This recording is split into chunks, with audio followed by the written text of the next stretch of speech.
Oh well, starting over. Grabbing this guy here, I'll turn it down. Running about 12 volts into this thing using the high voltage out, which is 600 to 1200 volts, depending on the input, 12 or 24. I'll put it puts my meter off the chart, so I assume it's 1200. But at 600 or at 12 volts, I do see 600 volts coming out of there. Anyway, very low current, 0.05 amps, approximately. But anyway, this is the circuit here. So effectively, power supply or battery is driving the DC Dynamo, which is generating clean DC commutator rectified output, 600 to 1200 volts depending on input. 0.25 microfarad capacitor there, high voltage guy. We've got an inductive choke here to help with the quenching, to choke the current from traveling backwards. Spark gap, hairpin, DR symbol, series capacitance configuration with 5 microfarad capacitors, and we've got the ignition coil here, this guy. So here's our 2 series capacitors, here's our spark gap, here's the choke coil, and here's the 0.25 microfarad one that's in parallel with the source. So this helps get a little bit better discharge going on here.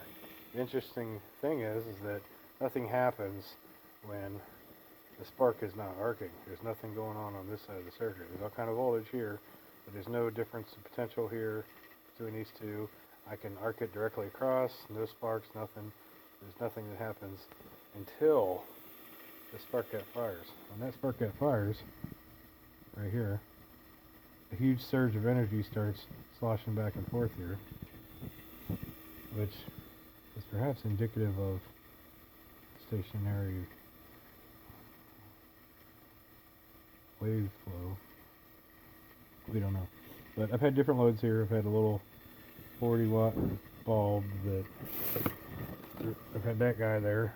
I think it's a 20 watt automotive bulb anyway. It blowed out.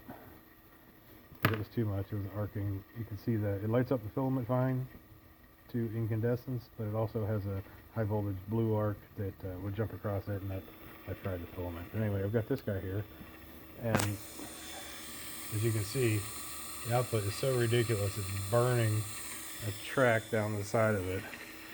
So without further ado, let me show you this behavior. I'm going to go up to 12 ish, and just enough to get this to arc. And as you see,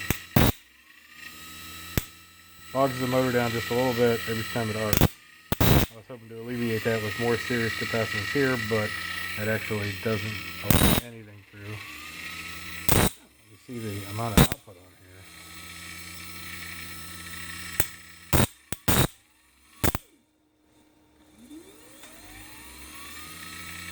It's a huge surge that's rushing up through there.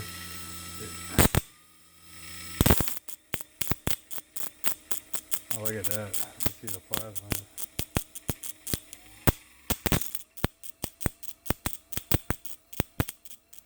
That's strange.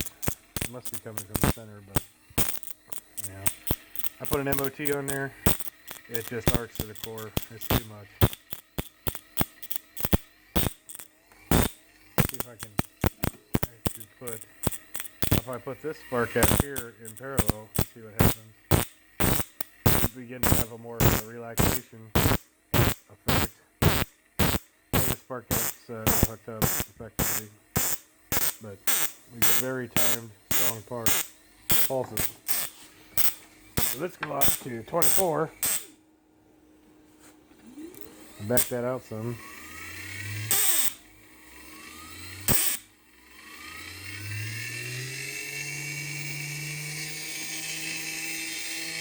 So now we're at 24 volts in, and we probably have close to 1200 here. As you see, it's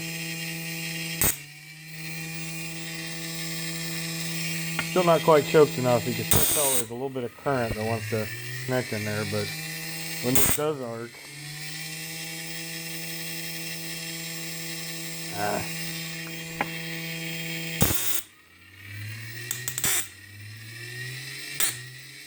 look at how red that arc is.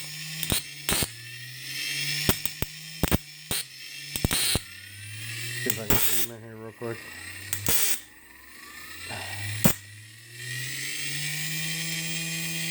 Oops. Damn it.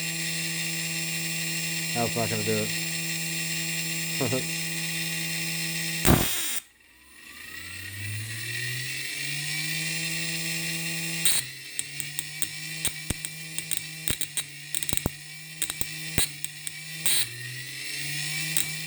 It's very impulsive when it first starts to arc over. Very impulsive when it first starts to arc over. And if I could have better quenching going on there, perhaps in oil or whatnot, it would be much more impulse style currents that would be being amplified out of the secondary there. But instead, when it does arc, we have this ability for current to still circulate very strongly over here, which is really interesting because this high voltage output by itself does not have the power to do. Turn it off. Always wait till it spins down. Always wait. And then DC capacitors still need discharge like that. That one got me earlier. Anyway, yeah, the same behavior happens like without a load hooked up here, and you hear it. You can hear the arcing. This becomes a real. I can almost hold it. Real high current, hot arc. Doesn't have the popping at all, even though that capacitor is in parallel. Not until we have the load. Oops. Sorry about that. Not until we have the load hooked up and we get this complete circuit on the dielectric side of the transmission. Does it change the behavior of the arcing, cause it to be a much more explosive arc, and at which point then the current is able to surge through this other side here. It's quite a bit of current to pulse that thing. I mean, this secondary by itself did not have the ability to light this light bulb. It did not. I hooked it directly up to it, straight across it. It will not light it.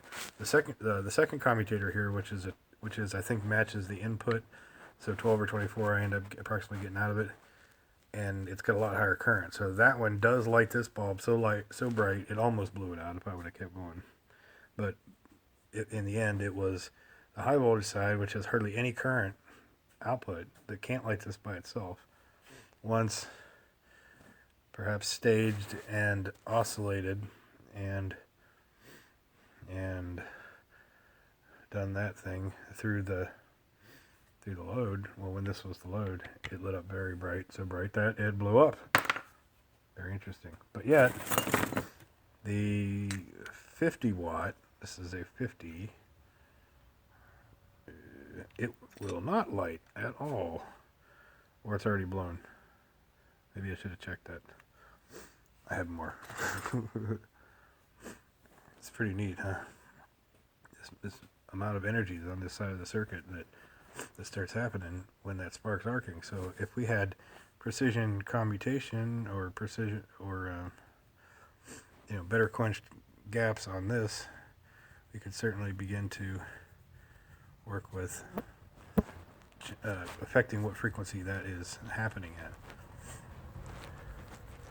So in essence, this is quite a interesting little DC reactive oscillator, perhaps, that some weird effects going on.